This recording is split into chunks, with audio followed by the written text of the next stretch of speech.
ako, tayong lahat, sabay-sabay lahat sa K-High. Ikaw, ako, tayong lahat, sabay-sabay lahat sa K-High.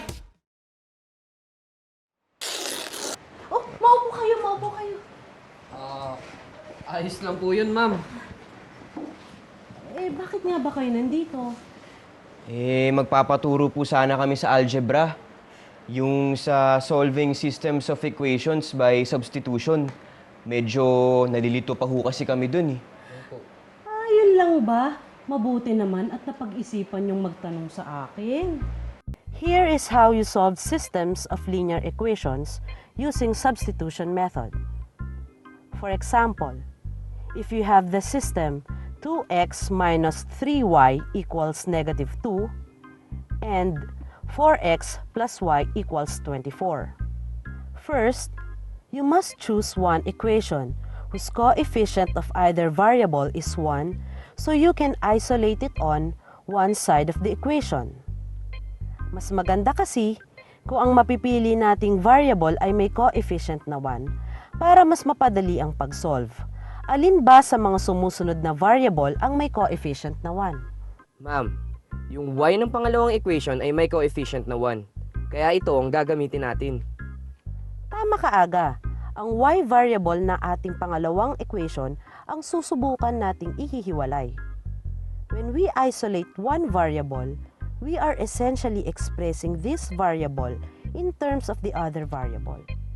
Kapag sinubukan nating maiwan ng y sa isang bahagi ng ating equation, makukuha natin ang sagot na y is equal to 24 minus 4x. Ito ang equation na gagamitin natin sa susunod na step. Step 2. Substitute the equation from step 1 into the other equation. Dito papasok yung mismong substitution. Dahil ang pinanggalingan ng equation na y equals 24 minus 4x ay yung pangalawang equation. Kaya ang gagamitin naman natin ngayon ay yung unang equation na 2x minus 3y equals negative 2. Since y is equal to 24 minus 4x, we can substitute this expression for the y variable of the other equation.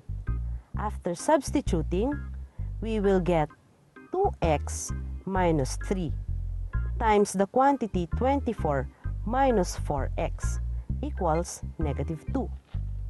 And when we simplify this, we will be able to find the value of x, which is 5. Since we already have the value of x, all we need to do is to solve for y using one of the original equations. Since x is equal to 5, we can substitute this value into the equation 4x plus y equals 24. By doing so, we will be able to find the value of y, and it is y is equal to 4. Again, we have to check the system to make sure that the values of x and y satisfy both equations. To check, when x is equal to 5 and y is equal to 4,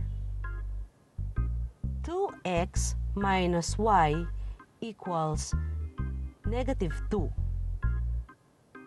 2 times 5 minus 3 times 4 is equal to negative 2.